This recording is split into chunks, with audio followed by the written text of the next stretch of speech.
Bismillahirrahmanirrahim. Assalamualaikum warahmatullahi wabarakatuh. Jumpa kembali di channel Paman Danar. Kali ini kita akan memberikan pembahasan uji kompetensi pada soal IPA kelas 8 bab 4. Kalau tidak salah judulnya adalah struktur sistem pencernaan pada manusia, judul babnya. Sebelumnya jangan lupa di like, komen, subscribe serta di share agar channel ini semakin berkembang. Oke, langsung saja kita akan mulai di nomor 1. Ya. Bahan makanan yang dikonsumsi setiap hari harus mengandung sejumlah besar bahan: A. Vitamin dan air. B. Air dan mineral. C. Protein dan mineral. D. Karbohidrat dan protein. Sebagai kata kunci pertanyaannya adalah sejumlah besar bahan. Ini semuanya harus kita lengkapi dalam kita mengkonsumsi makanan. Tapi yang dibutuhkan dalam konsep besar ini adalah bagian yang sangat penting ketika kita harus mengkonsumsi makanan yang harus dipenuhi dengan jumlah besar. Ini adalah karbohidrat dan juga protein ya. Jadi jawabannya adalah yang D, Anda semua. Kenapa bukan vitamin? Kenapa bukan air? Kenapa bukan protein? Karena sifatnya ini dibutuhkan juga dalam tubuh, tapi tidak terlalu besar ya. Mengandung sejumlah besar. Yang lebih besar dalam konsep kita mengkonsumsi makanan adalah ini, karbohidrat dan protein. Jawabannya adalah yang B ya, Anda semua. Yang D, sorry, Anda semua. Ini kita berikan tanda ya. Lanjut di nomor 2. Ketika melakukan uji makanan dengan biuret, tampak muncul warna ungu pada bahan makanan. Hal ini menunjukkan A. Makanan mengandung lemak. B. Makanan mengandung protein. C. Makanan mengandung cukup air. D. Makanan tidak mengandung karbohidrat. Ini menggunakan biuret, namun warnanya menjadi ungu ya. Jadi uji makanan. Jadi makanan diberikan dengan uji biuret ya. Biuret ini seperti larutan ya, cairan, sehingga nanti bisa berubah warnanya, bisa menjadi ungu. Nah, apabila warnanya ini berubah menjadi ungu, maka sudah bisa dipastikan ya, makanan yang diuji itu tidak mengandung karbohidrat ya. Tidak berarti makan dulu salah ya, yang A yang B juga demikian salah. Karena kalau untuk biuret biasanya digunakan untuk ini ya. Jadi jawaban yang paling tepat lagi-lagi adalah yang D. Ini jawaban yang paling tepat. Kemudian nomor 3. Ketika Siti membeli makanan di warung, penjualnya membungkus dengan menggunakan kertas. Ternyata pada kertas tampak noda yang membuat kertas jadi terlihat transparan. Hal ini terjadi karena A.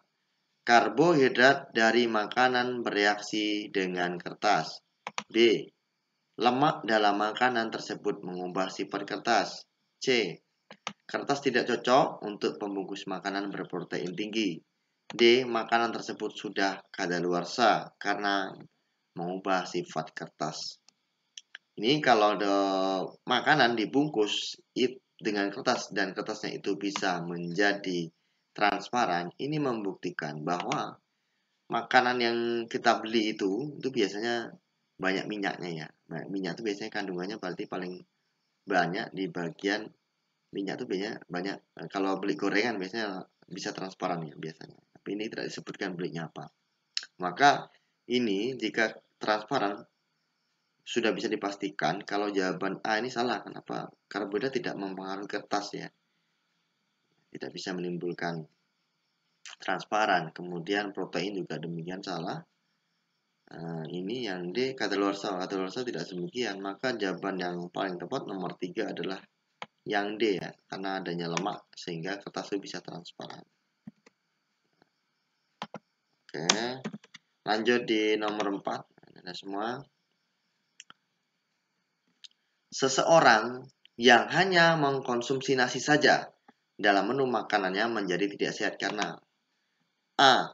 Dalam jumlah banyak, nasi akan merusak sistem pencernaan. B. Nasi tidak mengandung cukup protein dan lemak untuk tubuh. C. Nasi termasuk bahan yang tidak dapat dicerna dengan sempurna. D. Nasi tidak mengandung cukup karbohidrat untuk aktivitas normal tubuh. Oke, jadi kalau orang makannya hanya nasi saja, ini sebenarnya bisa Anda praktekkan. Kalau makan nasi saja pasti ada sesuatu yang kurang. Apa yang kurang kira-kira? Jadi kalau kita bisa lihat dari option jawabannya ini, yang sudah kelihatan salah adalah yang D. Ya, di nomor 4 nih. Kenapa salah? Nasi tidak mengandung cukup karbohidrat. Nasi itu dipastikan mengandung karbohidrat dengan cukup. Maka yang D ini salah. Kemudian, nasi termasuk bahan yang tidak dapat dicerna. Tidak mungkin. Jadi nasi bisa dicerna. Nasi ini bisa dicerna di dalam tubuh manusia dalam proses pencernaan atau metabolisme tubuh. Jadi C juga salah. Kemudian yang A, dalam jumlah banyak nasi akan merusak sistem. Nasi ini tidak merusak sistem ya, asal bahannya itu tidak sampai overload ya, masih dalam batas normal kenyangnya manusia, tidak akan merusak sistem pencernaan nasi. Nasi walaupun nasi yang teksturnya keras tidak terlalu merusak dan sistem pencernaan untuk nasi. Maka jawaban yang paling tepat untuk nomor 4 adalah yang B. Nasi tidak mengandung cukup protein dan lemak untuk tubuh. Maka kalau cuma makan nasi doang ya kurang proteinnya, kurang tubuhnya ya, kurang lemaknya. Kemudian juga kurang bisa dipastikan kurang vitaminnya, kurang mineralnya. Jadi banyak kurangnya kalau hanya mengkonsumsi nasi saja. Nah, ini pengaruhnya ya. Dan semua jawaban nomor 4 adalah yang B ya.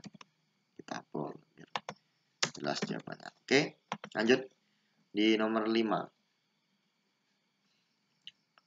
Nah, ini pada saat masa pertumbuhan, sebaiknya seorang anak mendapatkan asupan bahan makanan yang banyak mengandung, ini anak ya, anak pada masa pertumbuhan.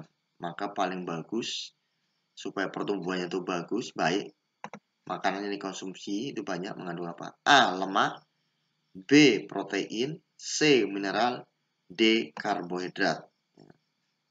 Jadi supaya anak itu pertumbuhannya bagus, kalau lemak bukan jalur sana ya, mineral juga bukan, karbohidrat juga bukan. Maka dianjurkan lebih banyak bahan makanan yang mengandung protein. Jadi jawabannya adalah yang B. Itu nomor 5. Oke, lanjut nomor 6. Saat berpuasa, kadar gula dalam darah menjadi rendah. Makanan yang paling cocok untuk segera memulihkan kondisi tubuh adalah, ini kalau orang puasa. Sekarang kita lihat lah, kalau kita berpuasa, jadi untuk menjawab nomor 6 kita coba kita berpikir ketika kita berpuasa.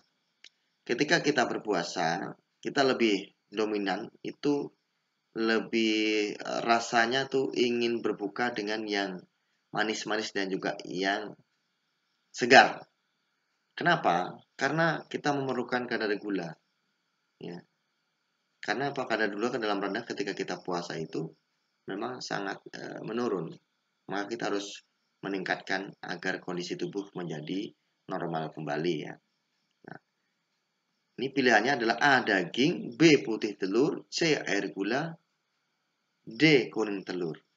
Sesuai yang Bapak sampaikan tadi, maka jawaban yang paling tepat, masa iya setelah buka langsung daging kan tidak ya. Putih telur kan tidak, kuning telur juga salah. Maka yang paling tepat adalah jawabannya adalah yang C nomor 6, air gula. Supaya kita mencukupi kadar gula ini. Ini pancingan soalnya adalah kadar gula yang dalam darah menurun, maka kita harus mengkonsumsi air gula sebagai buka puasa. Ini jawaban yang paling tepat ya. Baru nanti dikonsumsikan dengan bahan-bahan makanan yang lainnya. Jadi ya, tapi bukan hanya gula saja, tentu yang lain juga harus dikonsumsi. Oke, nomor 7. Sistem pencernaan yang melakukan gerak peristaltik pertama adalah A. Usus, B. Mulut, C. Lambung, D. Kerongkongan. Jadi Anda semua harus memahami apa itu gerak peristaltik baru bisa menjawab soal nomor 7. Jadi gerak peristaltik ini biasanya gerakan yang meremasnya. Jadi dikontraksi otot yang ada pada esofagus sehingga dia bisa mempengaruhi epiglotis. Maka yang pertama kali melakukan gerakan ini yaitu adalah di bagian kerongkongan ya, usus. Nah, mungkin yang tadi saya sampaikan gerakan meremas pada kontraksi otot esofagus. Ya, esofagus yang ada adalah di kerongkongan ya. Jadi jawabannya tepat adalah yang D adalah semua ya, nomor 7. Kemudian nomor 8. Organ pencernaan yang sangat asam. Ini apa nih? Kita lihat atasnya biar kelihatan soalnya.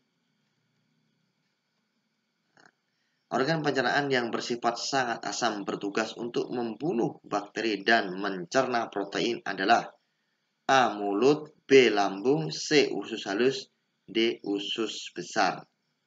Bersifat sangat asam ya kata kuncinya. Mulut ya ada asam tapi tergantung kondisi yang dikonsumsi. Usus halus sebesar yang paling sangat asam itu adalah di lambung. Maka orang bisa terkena mah karena asam lambungnya naik. Yang punya sifat asam yang sangat tinggi adalah lambung. Jadi jawabannya adalah yang B. Nomor 8 ya Anda semua. Jadi jawabannya yang B untuk nomor 8. Kemudian nomor 9. Pencernaan pada tubuh manusia meliputi pencernaan A. Biologis dan kimiawi, B. Mekanis dan kimiawi, C. Mekanis dan biologis, D. Kimiawi dan enzimatis. Nah, ini Anda semua harus bisa memilih. Jangan terpaku dengan ini ya, biologi sama kimia. Jadi di pencernaan ini tidak ada pencernaan biologis ya. Untuk level yang di SLTP. Maka jawaban yang paling tepat untuk nomor 9 adalah pencernaannya adalah pencernaan mekanis dan kimiawi. Jadi jawabannya adalah yang B. Bukan mekanis yang biologi ya, dan juga bukan kimiawi dan enzimatik. Meskipun ada pembahasan enzim, tapi di sini maksudnya adalah kimiawi.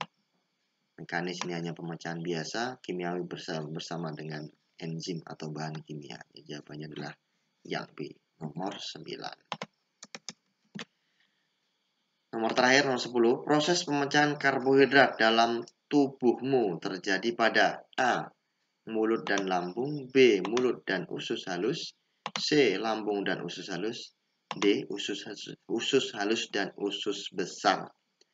Ingat ya, ini proses pemecahan karbohidrat. Jangan terfokus makanan ya. Nanti mikirnya kita memecahkan makanan, ngunyah jadinya. Ini pemecahan karbohidrat. Jadi artinya tidak terfokus ke dalam proses penghalusan makanan. Nanti kalau pemikirnya hanya proses penghalusan makanan, bisa saja menjadinya fokus di mulut dan lambung. Ya. Ini pemecahannya, ini artinya mungkin sudah dihaluskan, sudah dihancurkan. Jadi tinggal pemecahannya. Di manakah terjadi pemecahannya? Ini ada 2 tempat, yaitu di bagian apakah mulut dan lambung, apakah mulut dan usus halus, apa juga lambung dan usus halus, atau usus halus dan usus besar. Untuk pemecahan karbohidrat, bukan ngunyahnya ya, bukan hanya menghaluskan, terjadi itu adalah di bagian mulut dan usus halus ya, bukan mulut dan di lambung. Jadi Bapak tadi sudah sampaikan, jangan berpikir bahwa pemecahan karbon itu ketika menghaluskan. Pemecahan karbon bukan berarti penghalusan makanan itu, memecahkan karbonnya. Jadi ada di mulut dan usus halus. Jawabannya adalah yang B. Oke, sudah selesai pembahasan soal untuk bab 4 ya. Sistem pencernaan pada manusia untuk kelas 8 IPA semester ganjil. Terima kasih atas perhatiannya. Jangan lupa di like, komen, share, subscribe, dan subscribe agar channel ini semakin berkembang. Terima kasih, saya tutup. Assalamualaikum warahmatullahi wabarakatuh.